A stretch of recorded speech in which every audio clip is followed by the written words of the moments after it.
And it would be arrogant of me to stand in the place of God and say, I can't forgive you. You've done more to me than I've done to God. Forgiveness means that I am releasing this person to God. And it means I will never throw this matter in the face of the offender again. Now, I've seen many people over the years mouth the words, I forgive you, and then demonstrate by their attitude that they have not forgiven that person at all. They've just said what they think they're supposed to say. All of the old feelings and all the old attitudes are still there. And by the way, true forgiveness means I will not speak badly of the offender again. Because in my deepest emotion, and here's the key, I have released that person to God. I have released that person to God. That doesn't mean that in some extreme cases I might not need to warn someone about that person. But I have released that person to God. Now I know that some of you have heard this, this next thing that I'm going to say. You've heard me say this before, and I suspect you may hear me say it again.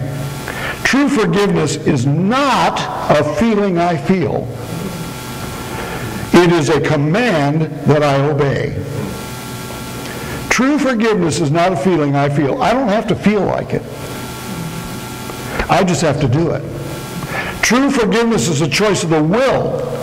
It comes from above all else a desire to walk with God in a day-by-day close intimate fellowship, and I can't do that if I am reeling and rocking and revolving through this door of unforgiveness and bitterness and hate. I choose to forgive because, excuse me, I need to be free of this undeserved hurt that has become lodged in my brain. I must utterly and mercilessly, completely cut this out of my life if the healing process is going to begin. A Band-Aid will not do. There's got to be surgery. Smedes, in a very good book called Forgive and Forget, although I don't agree with the title, says about forgiveness these words: it may take a while. That tells me that forgiveness is sometimes a process.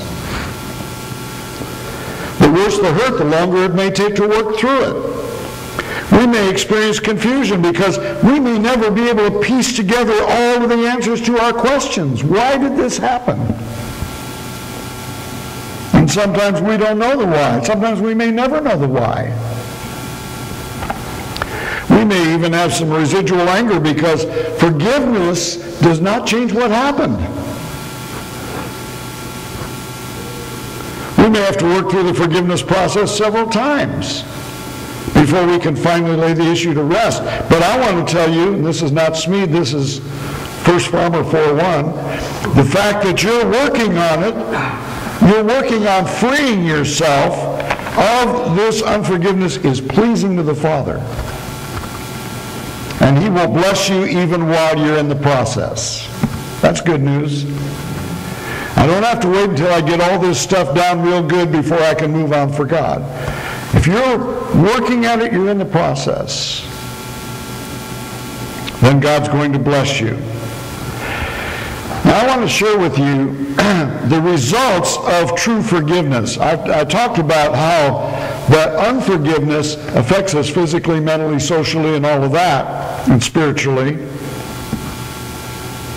What about when I really forgive someone? I think the first result of that is there's a new freedom to get on with your life. When you release this, God, for the sake of my relationship to you and because this is eating me up, I release this. There's going to be a new freedom to get on with your life and pursue new avenues and needs.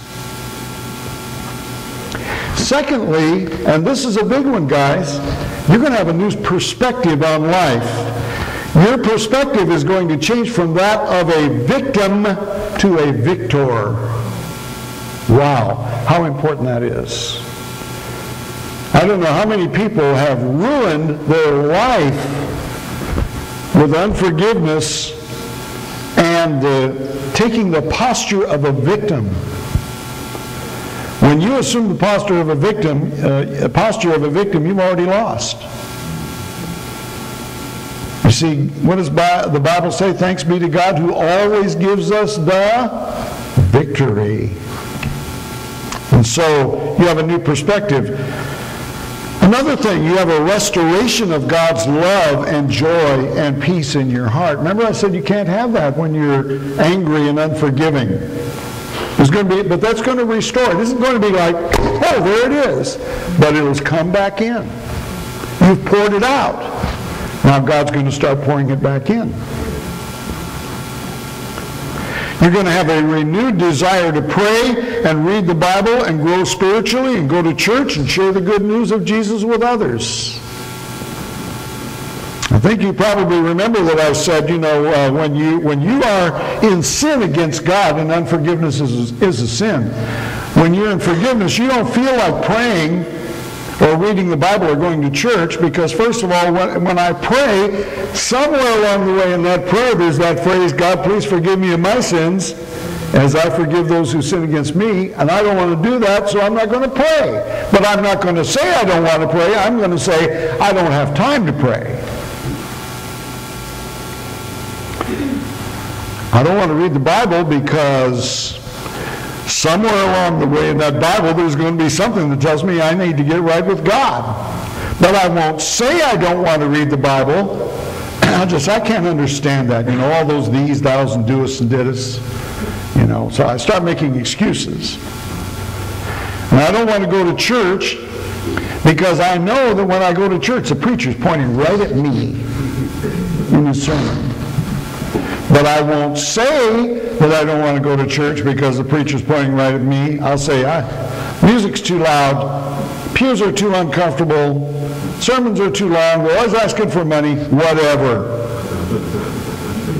But the real reason is I don't want to go to church because I don't want to get preached to because my heart isn't right with God. You'll have a renewed desire to pray and read the Bible and grow spiritually. Another thing, there'll be restoration of friendships and fellowship. You'll have a smile on your face again. What a concept. And you'll be someone that people like to be around. And by the way, you want to be around them. And here's one from the late night infomercials. You will look better as the stress lines soften in your face and your blood pressure goes down and your complexion clears up. But it's true. It's true. And you will feel better and more alive and more vibrant as you release all the poisonous venom of unforgiveness out of your body. You with me on this? You understand where I'm going? What great results of forgiveness. If you have an unforgiving heart towards someone, let me encourage you before the sun goes down tonight. Begin to work through that process. Confess it, first of all, to God as sin, because it is sin. And then begin to put the process of forgiveness in place. A couple of more things before I close. Number one, watch out for people who, I'm going to hope unconsciously, want to feed more hurt to you. And then, posing as a concerned friend, feed off of your hurts. There's an interesting little concept that they talk about needy people and rescuers. And in order to be a rescuer, I must create a need. So sometimes I go around creating hurts in people so that I can, quote, rescue them. How sick is that? Watch out for that kind of a person. I just feel like you should know this, honey, because I'm your friend, and you ought to know this. So-and-so doesn't like you. Or they said this about you, or they did that to you. You never